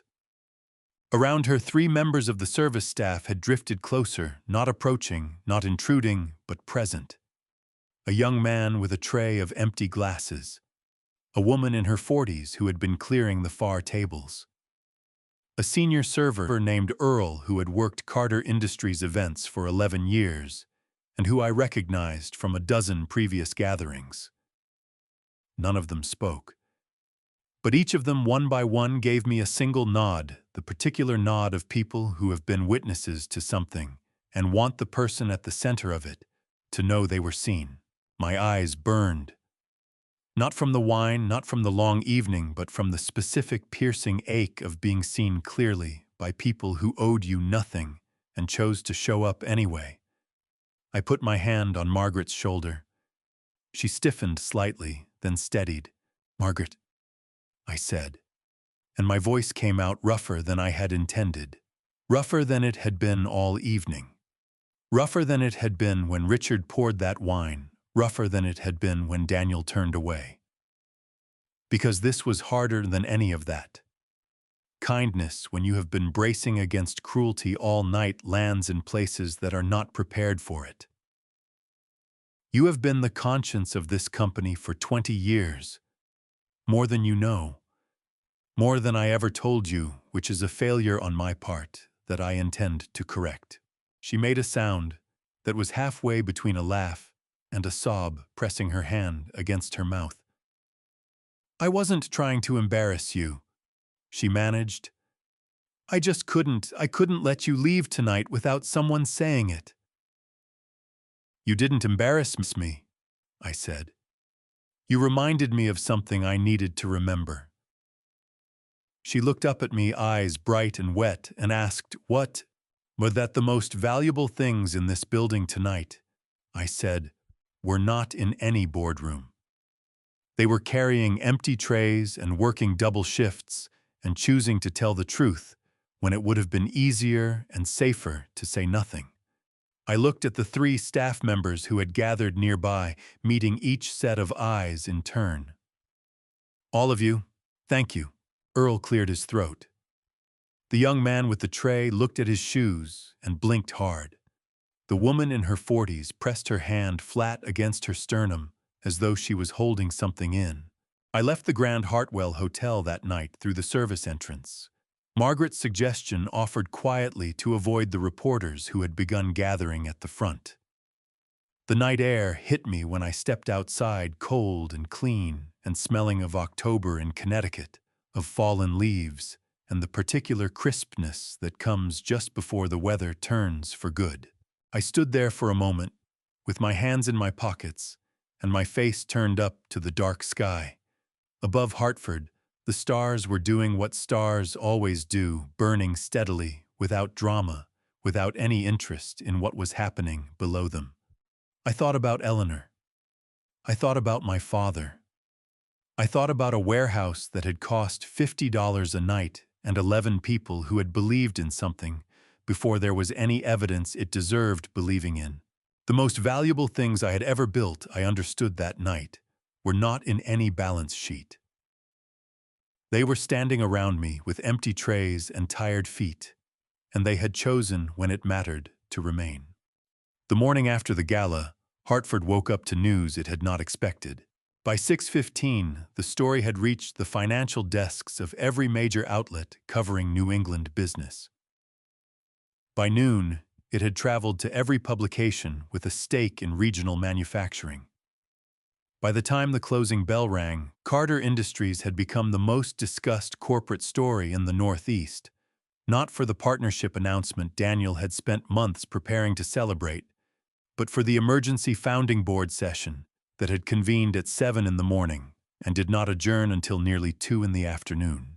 I am going to tell you what those 40 days actually looked like, because they were not what anyone expected them to be. They expected destruction. They expected a 70-year-old man who had been publicly humiliated by his son-in-law's father, a man who had sat at his Christmas table, who had shaken his hand at his son's wedding, who had presented himself as family and then poured wine on him in front of 500 people to dismantle everything within reach out of wounded pride. That is what the financial press expected. That is what the investment community braced for.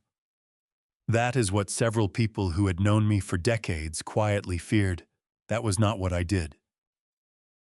The first week, Bernard Tolliver's legal team worked alongside Marchetti and Associates, a forensic accounting firm with a reputation for finding exactly what people hope will stay hidden, to establish the full and accurate picture of Carter Industries' actual financial position. What they found was worse than the $230 million Margaret had overheard the night everything came apart. The total gap between the figures that had been reported and the company's true position came to $287 million, accumulated over 22 months. Reclassified in some instances, restructured in others, and in 2 specific cases, simply omitted from board reporting entirely, as though the numbers had never existed at all. William Bernard said on the 3rd morning of that process, "The board needs your direction on how to proceed. Full voluntary disclosure to the SEC, a complete restatement of financials for the past 2 fiscal years, and full cooperation with any resulting inquiry. It will be painful. It will be public. It will be expensive. But it will be clean." "Then we proceed," I said. "Start today. The voluntary disclosure to the Securities and Exchange Commission, the federal agency responsible for overseeing public financial reporting and protecting the integrity of American markets, was filed on the 7th day. Carter Industries stock dropped 22% over the 2 trading days that followed. 3 institutional investors suspended their positions immediately. 2 international partners formally requested contract reviews before the week was out. But the disclosure was honest. And honesty, as I had come to understand over 40 years of building something from nothing, is the only foundation that does not eventually collapse beneath its own accumulated weight. The 2nd week brought Daniel before the board. I did not attend. I had Bernard represent my pen through the Class B governance provisions that gave me oversight authority without requiring my physical presence in the room. Daniel answered questions for 4 hours straight, and I was told afterward by 2 people present that he had answered all of them truthfully, including those that reflected most harshly on his own judgment and his own choices. That mattered to me more than he would ever fully understand. The third week, Sophia resigned from every advisory and consulting role she had held within Carter Industries' partner network. Her resignation letter was professional in tone and brief in length, no admission of wrongdoing, as her attorneys had undoubtedly guided her. I read it once, set it aside, and did not return to it. Richard Whitmore's situation was the one I watched most carefully during those 40 days. Not because I had engineered what unfolded, but precisely because I had not. What happened to Richard happened because of Richard. When three of Whitmore Capital's largest investment partners learned that he had activated a material adverse change clause withdrawal on the night of the gala based on information about Carter Industries' concealed losses that he had deliberately chosen not to share with his own investor network, they filed a formal breach of fiduciary duty complaint against him. Under United States securities law, an investment manager who possesses material information with the potential to affect fund performance carries a clear legal obligation to disclose that information to his investors. Richard had used that same information to protect his own position while keeping his partners entirely in the dark. His own partners. The same way he had kept me in the dark for however long he had known, right up until the moment it suited him to make a public spectacle of what he knew and precisely where he chose to deploy it. I had nothing to do with that complaint. I had not needed to. Sophia called me once during those 40 days. It was a Thursday evening, late enough that the city outside my window had gone quiet, and her voice was different from any version of it I had heard before. Stripped entirely of the composed authority she usually wore like a second skin, the confident bearing that had defined her in every room she had ever entered. "William," she said, "I know I don't have the right to ask you for anything right now, but I need to know, is there a version of this where Daniel still has a future with the company?" My chest tightened in a way I had not anticipated. "That depends entirely on Daniel," I said. A long pause settled between us. Then, "and on me, Fia," I said, choosing each word with care. "The question of what you and Daniel build together going forward is yours to answer between yourselves. The question of what Carter Industries becomes is mine to answer." I let that sit for a moment before continuing. "Those two questions don't have to be the same question." They never did. She was quiet for a breath longer than felt comfortable. Then she said, "He's trying, William. Whatever happened, whatever I pushed him toward in ways I didn't fully examine, he's trying now to become someone different. Someone better than he's been." "I believe you," I said. And I meant it completely. At the end of the fourth week, Daniel called. His voice was quieter than I had heard it in years. The CEO armor set aside the defensive edge that had become his reflex in difficult conversations, worn entirely away. "Dad, can we meet?" I set down the engineering report I had been reading and looked out the window. The November light was fading at 4 in the afternoon, the way New England light does in November, abruptly without apology, as though the sky simply decided it was finished and acted accordingly. "Saturday morning," I said. "The old workshop." A pause that held everything neither of us was prepared to say yet. Then quietly and without qualification, "I'll be there." I had not been back to that workshop in 3 years. It sat on the edge of the original property, where Carter Industries had first taken shape. 15 employees, a boombox, a folding table, and the specific feeling of building something that did not yet know how large it would eventually become. I had kept the workshop through everything, not because it served any operational purpose anymore, because some things you hold on to not for what they are in the present, but for what they remind you of when everything else around you has been altered beyond recognition. For what they insist on telling you about who you were before the weight of all you built began to change the shape of how you stood. Saturday was 4 days away. I set the engineering report aside and let the November dark settle over Hartford without reaching for the lamp.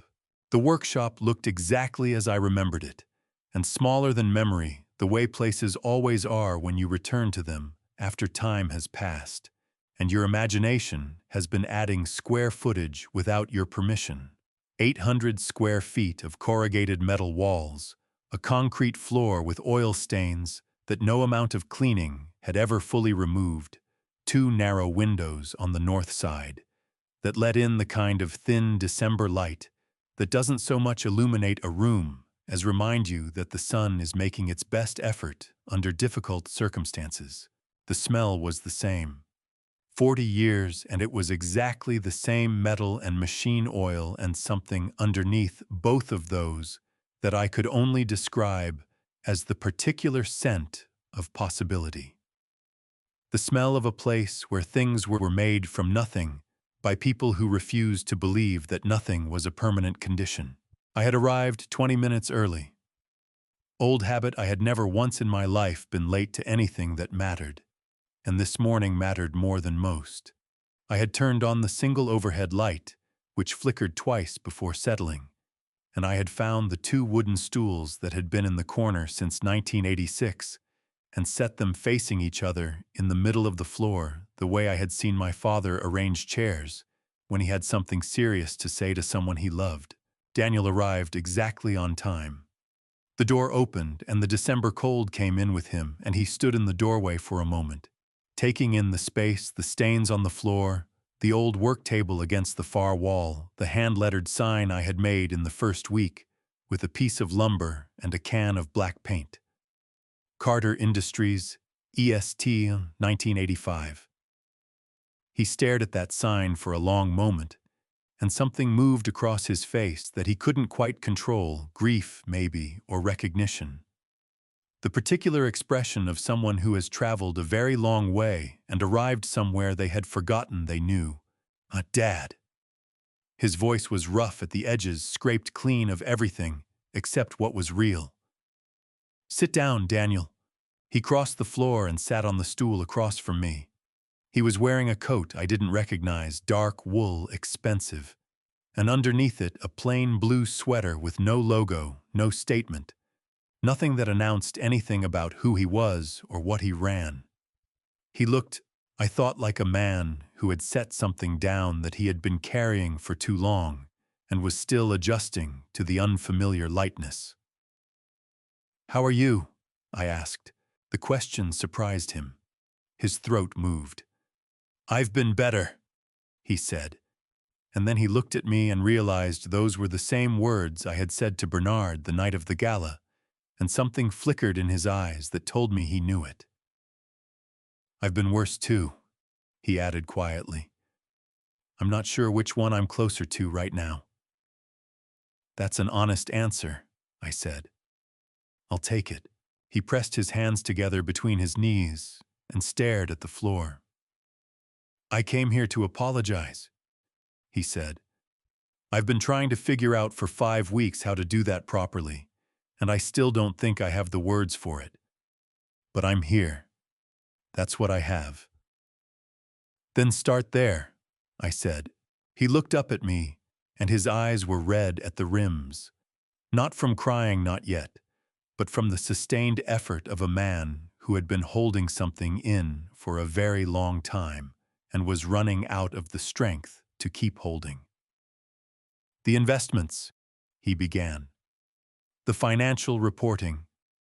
The decisions I made to hide the losses instead of coming to you, I know how serious that was. I know what it cost the company, what it cost the people who trusted us. I am not going to stand here and explain it in a way that makes it sound better than it was. I appreciate that," I said. "It was wrong," Daniel said, and his voice cracked on the word wrong, a single fracture that he pushed through rather than stopping for. "It was wrong, and it was cowardly, and I told myself for 2 years that I was protecting the company, protecting the people who worked there, protecting—" He stopped, pressed the heel of his hand hard against his sternum as though something there was trying to push its way out. I was protecting myself, he said. That's the truth of it. I was protecting my own image of what kind of leader I was supposed to be, and I burned everything else to keep that image intact. My throat ached. I breathed through it. The board has addressed the financial matters, I said carefully. Bernard's team, the SEC disclosure, the restatement, that process is moving forward. That part of this, Daniel, I believe we can repair. It will take time and it will cost us, but Carter Industries has the underlying strength to survive what was done to it. I paused. What I need to talk to you about this morning is something different. He raised his eyes to mine. Waiting, I stood up from my stool and walked to the corner of the workshop where the hand-lettered sign still hung. I ran my fingers along the bottom edge of it. The wood was rough, slightly warped from 40 years of Connecticut winters. The paint faded to a dark gray that had once been black. I could still see, if I looked closely, the place where my hand had slipped on the third letter, and I had gone back over it 3 times to make it right. The day I made this sign, I said, keeping my back to him for a moment, I had $19 left in my account. Your mother had told me that morning that she was pregnant with you. I turned to face him. I made this sign because I needed to believe that what I was starting was real. That if I put a name on it and hung it on the wall, it would become the thing I was trying to make it. Daniel's chin was trembling. He pressed his lips together and held my gaze because I could see him deciding to hold it, deciding not to look away, deciding that whatever this cost him, he was going to pay it without flinching. I built this company. I said, not so that my name would be on things, not so that I would be remembered. I built it because I wanted to show you, specifically, you, Daniel, my son, that a man who starts with nothing can create something real if he is willing to do the work honestly and treat people with the dignity they deserve. My voice was roughening now, and I did not try to smooth it. That was the inheritance I was trying to leave you. Not the revenue figures, not the market position, the way of doing it. Daniel made a sound that was not quite a word, something between a breath and a sob that he caught and compressed and swallowed. His hands were shaking on his knees. When did you forget that? I asked. Not as an accusation. As a real question, the question I had been carrying since the night of the gala, since the hallway, since the moment I stood in the workshop of my memory and wondered where the boy in the striped shirt had gone.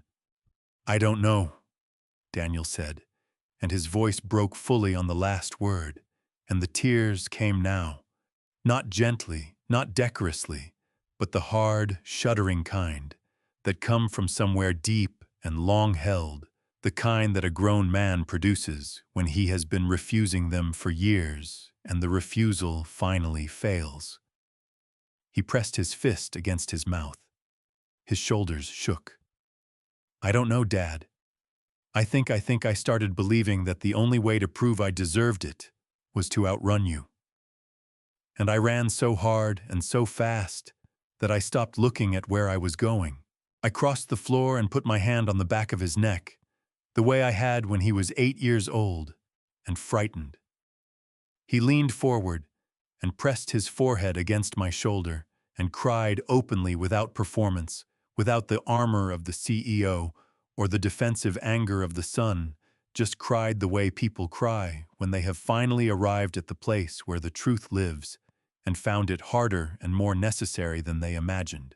I held him, my son, 42 years old and crying in the workshop where his name had been decided before he was born. The business mistakes, I said when the worst of it had passed and his breathing was beginning to steady, I can work with. Men make mistakes. Companies survive mistakes. What I need from you, the only thing I need, is the man underneath the mistake. I pulled back enough to look at his face, which was raw and wet and more honest than I had seen it in years. The night Richard poured that wine on me, you started to step forward. I saw it. Daniel's breath hitched. Sophia, I know, I said. But you let her stop you. I held his gaze. That is the thing I need you to sit with, Daniel. Not because I want you to feel guilty for the rest of your life, but because the man who builds the next chapter of this company cannot be a man who doesn't know what he stands for when it costs him something. Daniel wiped his face with the back of his hand, a gesture so familiar it made my chest ache. He had done the same thing at 8, at 12, at 17. Is there a way back? He asked. I looked at my son for a long moment. At the red eyes and the wet cheeks and the shaking hands and the 42-year-old man who was underneath all of it, still trying to answer the question every child asks their parent without saying it out loud, am I still worth believing in? There is always a way forward, I said. I'm not certain it's the same thing as back, but we start here. I put my hand on his shoulder. Same place we always started. He covered my hand with his and held on, and we stayed in that workshop until the December light faded from the narrow windows, a father and his son in the place where everything had begun, trying to find the words for what came next. 3 weeks after the workshop, Carter Industries had a new board structure, a clean set of financial statements, and for the first time in nearly 2 years, an honest picture of what the company actually was. What it genuinely was, it turned out, was stronger than anyone had dared to expect. The underlying revenue base, the manufacturing contracts, the long-term service agreements, the regional partnerships sustained by the people who actually ran the floor operations day after day remained fundamentally solid. The losses had been real and they had been significant, but they had not destroyed what mattered most. They had damaged it. And damage, unlike destruction, can be repaired if you are willing to do the work without pretending the wound was never there. Bernard called me on the 3rd Monday of December. His voice carried the unmistakable brightness of a man who can finally see the other side of a long and difficult passage.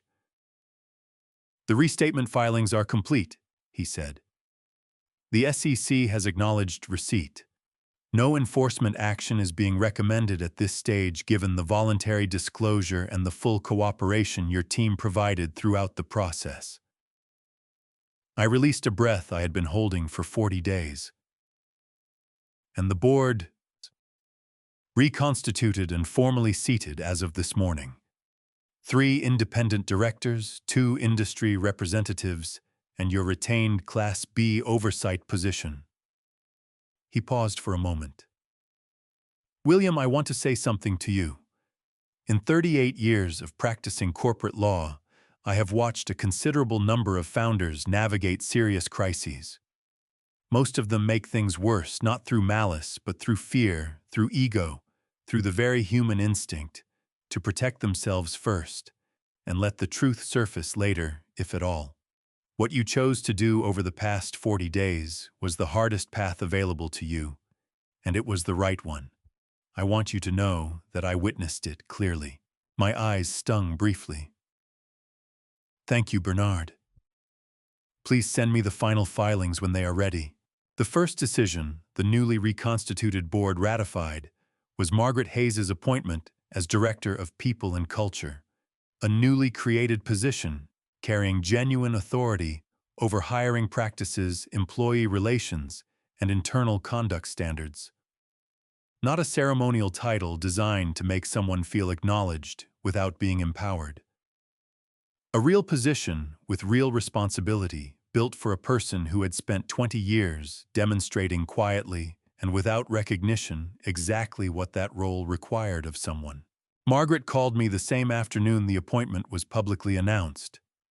I could hear in the very first syllable that she had been crying before she dialed. William. Her voice was thick and warm simultaneously. I don't have the words for this. You don't need words, Margaret, I told her. Just do what you have always done. The rest will follow naturally from that. She laughed, a wet, warm sound that came from somewhere genuine. I've been doing the same job for 20 years without anyone asking me to. I suppose I already know how to do it. You know better than most people who have ever held a title like this one, I said. That's precisely why the title has been long overdue. Daniel remained with Carter Industries, though in a fundamentally different role. Senior Vice President of Operations, with a mandatory 12-month leadership development program designed in consultation with an executive coaching firm out of Boston. It was not constructed as a punishment. It was designed as a reset, a genuine opportunity to learn the things that early success and inherited proximity to power had allowed him to skip entirely. He accepted the arrangement without argument or negotiation. That single fact, more than anything else that had happened during those 40 difficult days, told me the workshop had meant something real to him. Richard Whitmore. I did not hear from directly, and I did not seek contact. The fiduciary complaint his own partners had filed against him was proceeding through arbitration on its own timeline, and Whitmore Capital had publicly announced a restructuring of its investment committee's disclosure procedures. I wished him no particular harm and extended him no particular help. He was Sophia's father, which meant he would always occupy a specific place in the architecture of this family, regardless of whether any of us had chosen that arrangement or would have chosen it differently given the chance. What that place would look like in the years ahead was a question none of us had fully worked through yet. Sophia and Daniel were still together. I did not know the interior of that marriage now, and it was not my place to know it. What I observed in the few occasions I saw them together during December was that something between them had shifted, not ended, but shifted in a way that was unmistakable to anyone paying attention. Whether they would build something better and more durable from that shift was a question only the two of them could answer in time in private, in whatever way two people find their way back toward each other or conclude that they cannot. The Sunday evening that remains with me came 3 days before Christmas. I was standing in my kitchen on Elmwood Avenue reheating leftover soup on the stove when someone knocked at the front door with the particular hesitance of a person who is not entirely sure they have the right to be there. Daniel stood on my porch, holding a covered dish with both hands. Steam rose from beneath the foil in the cold December air. He was wearing an old navy wool coat I recognized from 15 years ago, one he had borrowed from me during some forgotten winter and never returned, too wide in the shoulders then and still too wide now. He had kept it all these years without ever mentioning it. Tonight he had put it on and driven across the city. "I made dinner," he said. His voice was quiet and entirely undefended. "I'm not sure if it's any good." My throat closed completely. I stepped back from the doorway. "Come in." We sat together at my small kitchen table and ate pot roast made from his mother's recipe, slightly over-salted. The carrots cooked too soft, the best meal I had eaten in a very long time. We talked about small things. A news story one of us had read that week. A shared memory of the first company Christmas party in 1987, 15 employees crowded into the original workshop, a grocery store sheet cake, a boombox on a folding table playing Springsteen, while people in paper hats made toasts with plastic cups. When he left, I stood at the kitchen window and watched his taillights disappear around the corner of Elmwood Avenue. Then I sat back down at the table with a cup of coffee that had gone cold and thought about all of it, the wine that had started the unraveling, the phone call that had forced the first honest conversation, the workshop where something had genuinely cracked open, the Sunday dinner that had arrived without announcement, carried in both hands by a man wearing a coat that had never been returned. My father used to say in the hard winters of my childhood, when things looked bleak and the cold felt permanent, "William, the measure of a man is not what he builds. It is what he refuses to let fall." I had refused to let it fall. I was still standing. My son was finding his way back through the distance between us, one careful step at a time. The company my hands had built from nothing, from a rented workshop and 15 employees and a boombox and a grocery store cake, was being rebuilt now on honest ground, the only kind of ground that holds. That I decided sitting alone in my kitchen in Hartford on a December night in 2025 was more than enough to begin again. There is something I have carried with me since that December night in Hartford, sitting alone at my kitchen table with a cup of cold coffee and 40 years of living pressing down on my chest. I am not a perfect man. I trusted too long when I should have looked closer. I stayed quiet when I should have spoken. I believed that love alone was enough to pass something meaningful from one generation to the next, and I was wrong about that. Love without honesty is just sentiment dressed up in good intentions. If you are a father or a son or anyone who has ever built something and handed it to someone you trusted, do not do what I did. Do not wait until the wine hits your jacket before you ask the hard questions. Do not confuse keeping the peace with keeping the family. The silence that feels like kindness today has a way of becoming the wound that takes years to heal. I am not a preacher, but I believe, as I have believed my entire life, that God does not give a man 40 years and 2 good hands and a son to raise so that he can look away when it matters most. I looked away too long. That is on me. My personal belief, for whatever it is worth, from a 70-year-old man in a small kitchen in Hartford, is this: the most dangerous thing you can do to someone you love is make it too costly for them to tell you the truth. If these revenge stories with mom and family revenge stories remind you of something true about your own life, I hope they give you the courage to have the conversation you have been putting off. Leave a comment. Tell me what you think. Share this with someone who needs to hear it, and if you haven't subscribed yet, there are many more stories waiting for you here. Thank you truly for staying until the end. The stories ahead contain some fictional elements crafted with the hope of offering something meaningful. If that is not for you, no hard feelings. Choose what feeds your soul.